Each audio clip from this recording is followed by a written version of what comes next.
Good morning, everybody. I'm Stephen from Bloomberg Intelligence, the research arm of Bloomberg. Now, my coverage is EM, but I know you talk a lot about EM markets investing with David yesterday. So today we're going to talk about your book. Yeah. Thank you very much. And hopefully the color of my theme today rhymes as well. So without further ado, let's start talking about your book. So your book came out in October 2020. That's when we start to get some inflation back after the pandemic, with all inflation plummeting earlier last year. But lately, over the last 2 years, we saw inflation basically ballooning everywhere: US, Europe, Asia, EM markets. So do you think that's going against what you argue in your book? And do you see that continuing? Are you still calling for wonderful deflation going forward? One of the reasons why I wrote the book was that everybody was talking about inflation in the market. And they said, inflation is going up, and therefore the market will go down.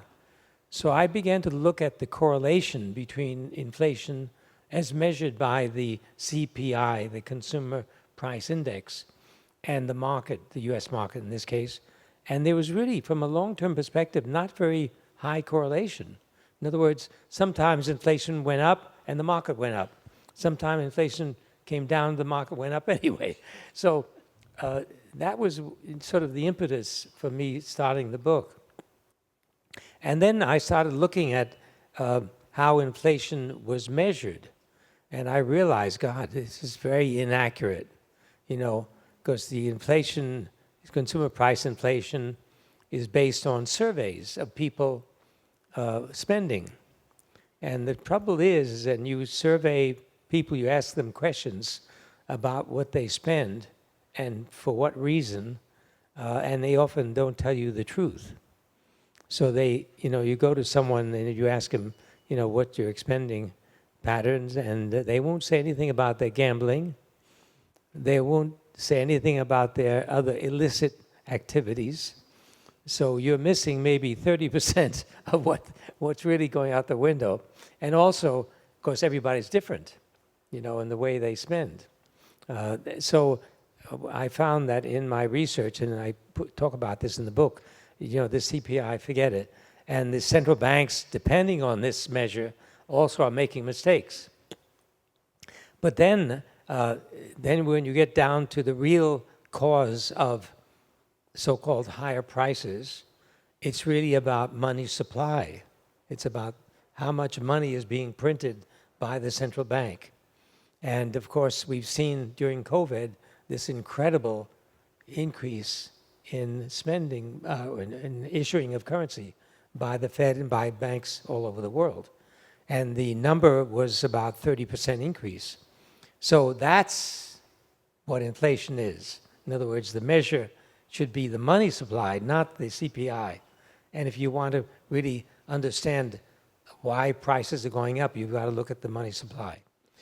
But then I measure, after talking about that and also pointing out the historical perspective of currency, why currencies always lose their value, then we begin to talk about how are people keeping up with this increase in prices in terms of their own currency. And of course, again, the research indicates that because of technology, we're more than keeping up. We're actually exceeding our spending ability because of technology. So you think that going forward, we're going to see the deflation coming back, regardless of what happened these days, central banks hiking or not? Yes, in fact, the world is in a deflationary environment. Of course, if you talk to economists, they hate the word deflation. And that's another point that I discuss in my book, is this so-called 2% target. The economists want to have at least 2% inflation rate. Why? Why 2%? Why not 0? Why not -2? Because at the end of the day, if you want to have a better society, a richer society, you've got to reduce prices, not increase them. So that's another thing I talk about in the book, that the good news is that because of technology, we are in a deflationary environment. And if you look at 10 years ago, 15 years ago, 20 years ago, in my lifetime, things have gotten so much cheaper in terms of my earning power.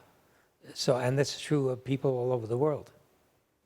This is very interesting because over the last 2 years, what caught everybody, central banks, governments, investors surprised is that inflation always exceeds expectation, and central banks has been catching up, hiking faster than expected. So do you think that's a policy mistake if you are calling for further deflation going forward? Are they overdoing it right now?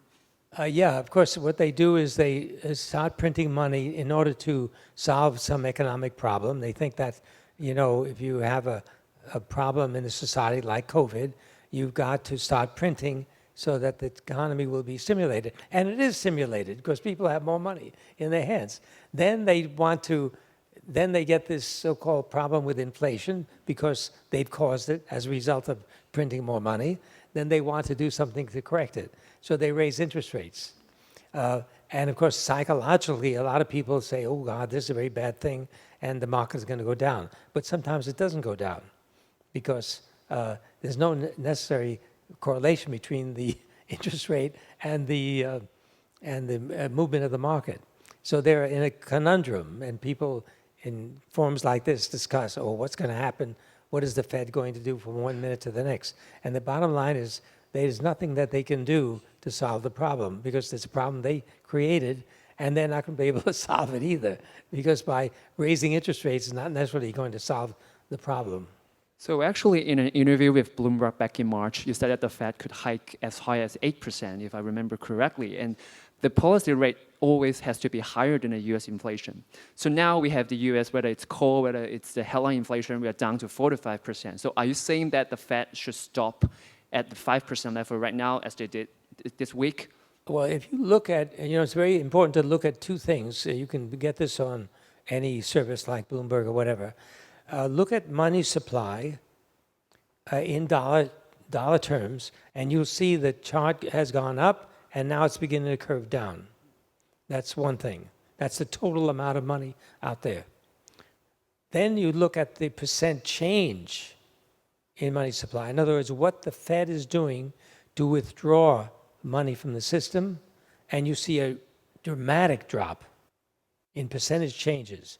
Now, what does that tell you? That tells you that the inflation rate, as measured by the CPI, is going to go down because they've withdrawn so much money from the system and therefore they will not have to raise rates according to their way of thinking.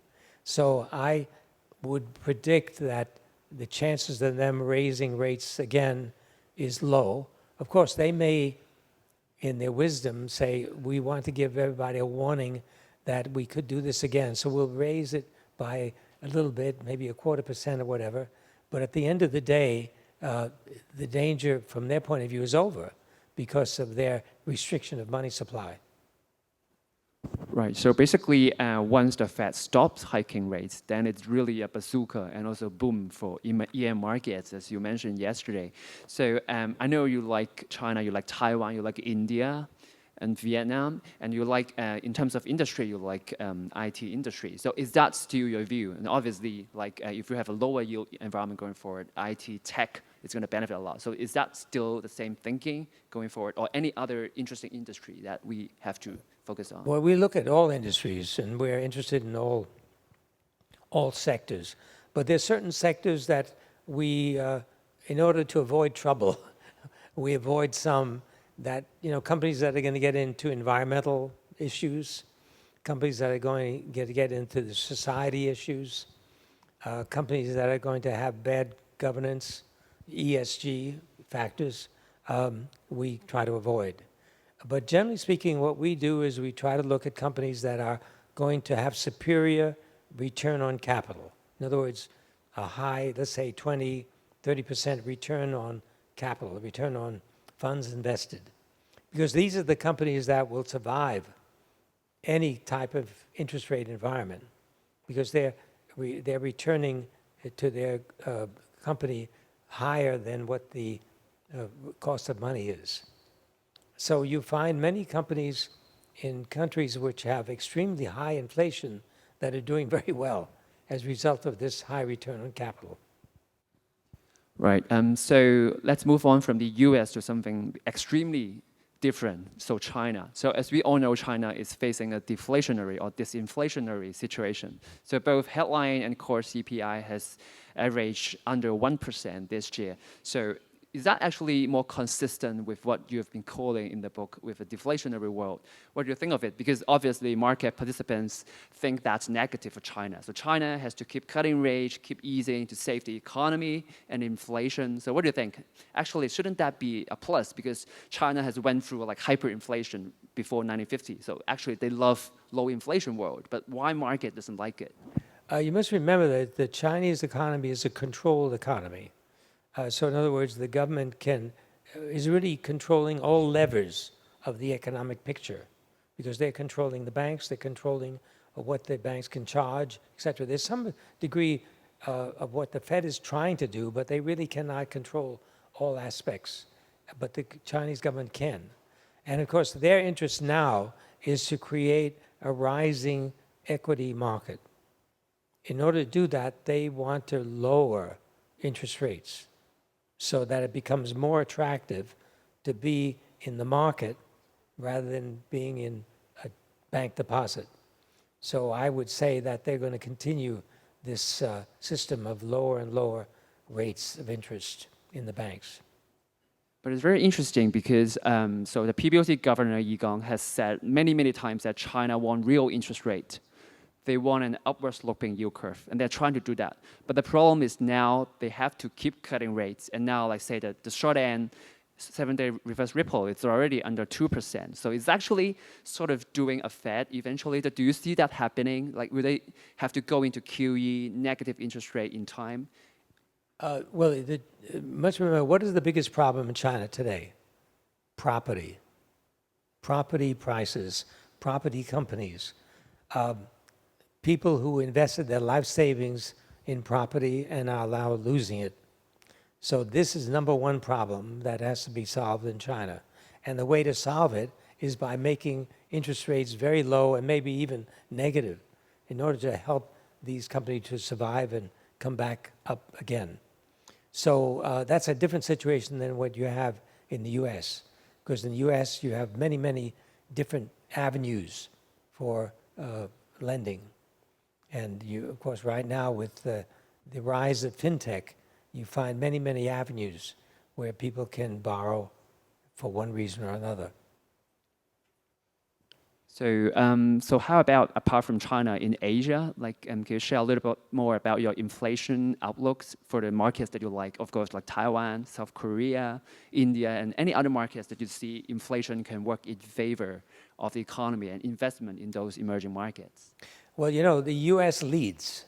What the U.S. Fed does is followed by countries around the world because the U.S., up to now at least, has been the leading source of capital. So, for example, if interest rates in America decline, then interest rates, bond rates in other parts of the world will follow. Now, there'll be lags and leads from place to place, but generally speaking, that is the direction. So we can expect lower rates in other parts of the world going forward. Right now, Europeans are following. They're not yet following, but they will be following. They're talking about rising rates in Europe, but that will not last for very long as the U.S. rates continue on a downward direction.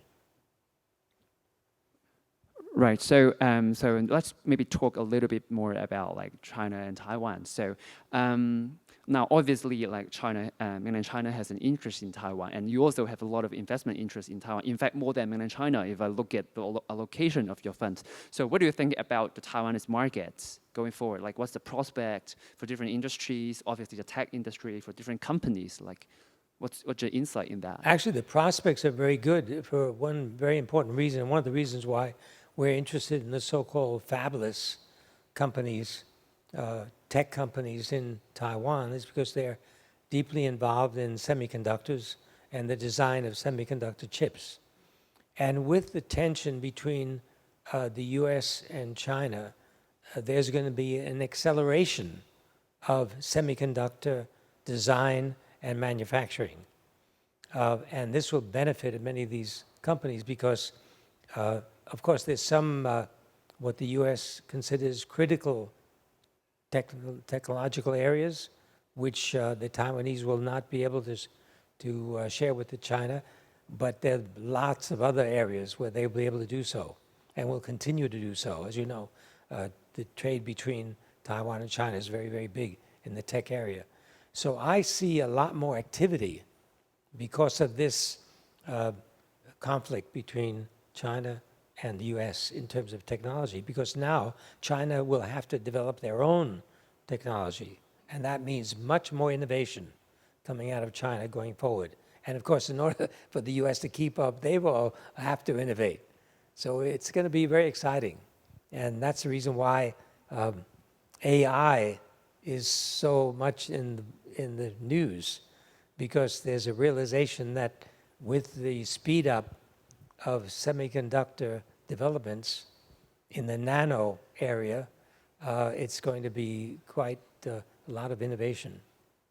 So I see your point, but what if the escalation between US, China, and Taiwan, of course, if that happens earlier, so faster than China can come up with its own innovation, and if the US goes harder on it, so for example, say for Taiwan now, they're probably encouraged to invest more, build up factories, TSMC in the US, in Japan.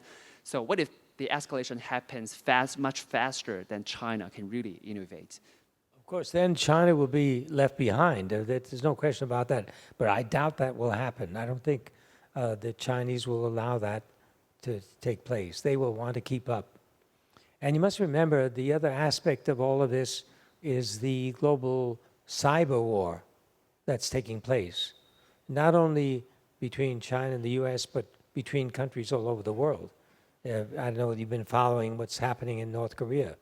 You know, North Korea is making hundreds of millions of dollars with cyber warfare, basically hacking into central banks. I mean, you know the case of the Bangladesh Central Bank, where they almost stole $1 billion from the Central Bank of Bangladesh using cyber warfare. So this is something that is really very, very big, and is going to get bigger going forward. And speaking about tech, of course, we have to mention India, which is one of your favorite markets, as you mentioned recently. But India also has the issue of very high inflation, relatively speaking, compared in Asia, of course, still lower than some of the EM markets. So do you see that as a problem? Or actually, is inflation measure in India flawed, just like what you said in the book? Like, any take on that? Well, if you look at the inflation in India, it's still single digit. It's not in double digits at all. So it's not really a big, big problem. It's a fast-growing economy, so you must remember that if you're growing in real terms at 7%, then the demand for money supply will be higher than in other places that are growing at less than that. So given that, if the money is being absorbed and used, then the chances of really hyperinflation are very low. And the Reserve Bank of India has been pretty conservative in the way they handle money supply. They've been pretty careful in that. There's been some devaluation of the Indian rupee, but it hasn't been dramatic. I think one very interesting development in India this year, its data suggests it has surpassed China as the most populous country in the world. Now, of course, that's probably, there are a lot of optimism of that because that's what got China to where it is right now.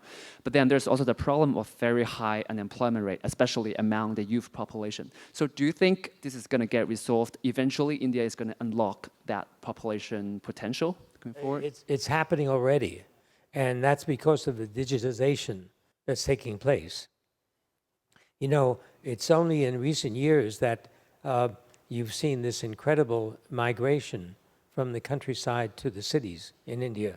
And with the digitization of identity, you know, the identity card that now every Indian has, that is speeding up this process of urbanization. Because when you have a identity card with your fingerprint, some people don't have fingerprints in the farms, so they gotta have an eye print. If you have that, you can then open a bank account. In fact, I remember visiting a village in India, and in the schoolhouse, they were issuing these identity cards. And after they got their identity card, they went around the corner, opened a bank account. There was a bank representative there. So this is an incredible development because it means now if the government wants to transfer money into the hands of these people, they can do directly without going through complicated middleman process. So I think all of this is really having a big impact on the country. So I'm going to dedicate the very last part on currencies because it's really my passion and my coverage. So you mentioned in the book that inflation is actually a phenomena of currency devaluation. And governments, central banks, almost everywhere, always devalue or debase their currency. Do you see that happening in the US going forward? Just because we know like the US has really thrived because like, of course, dollar being the top reserve currency. Is that going to last, given what has happened over the last few years? Definitely, no question about it.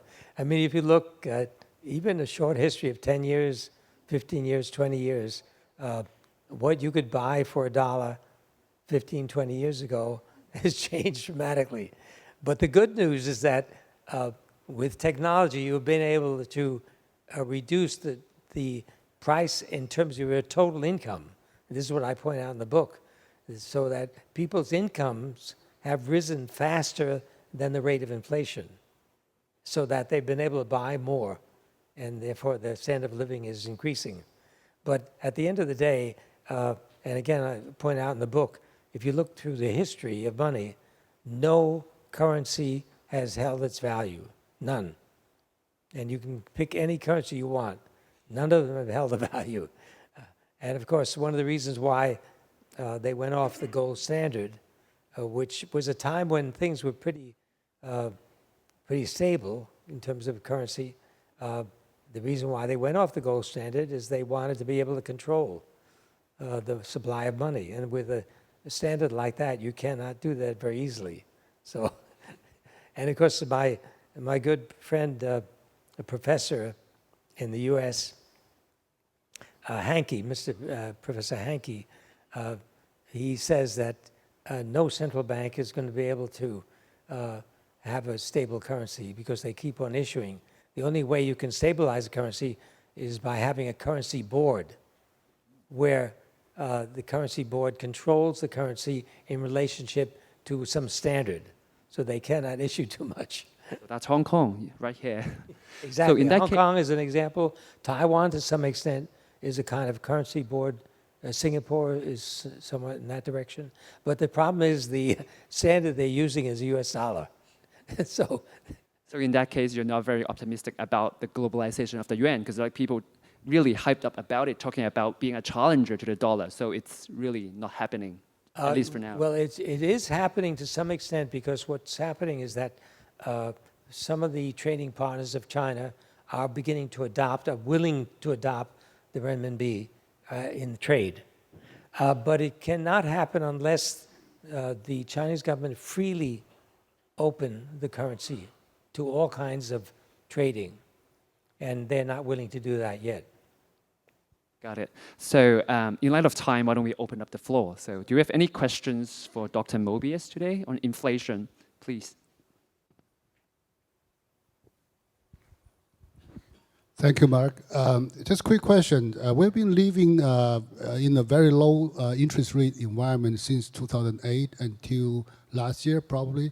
So all of a sudden, from low, very low, extremely low interest rate environment to now inflation situation.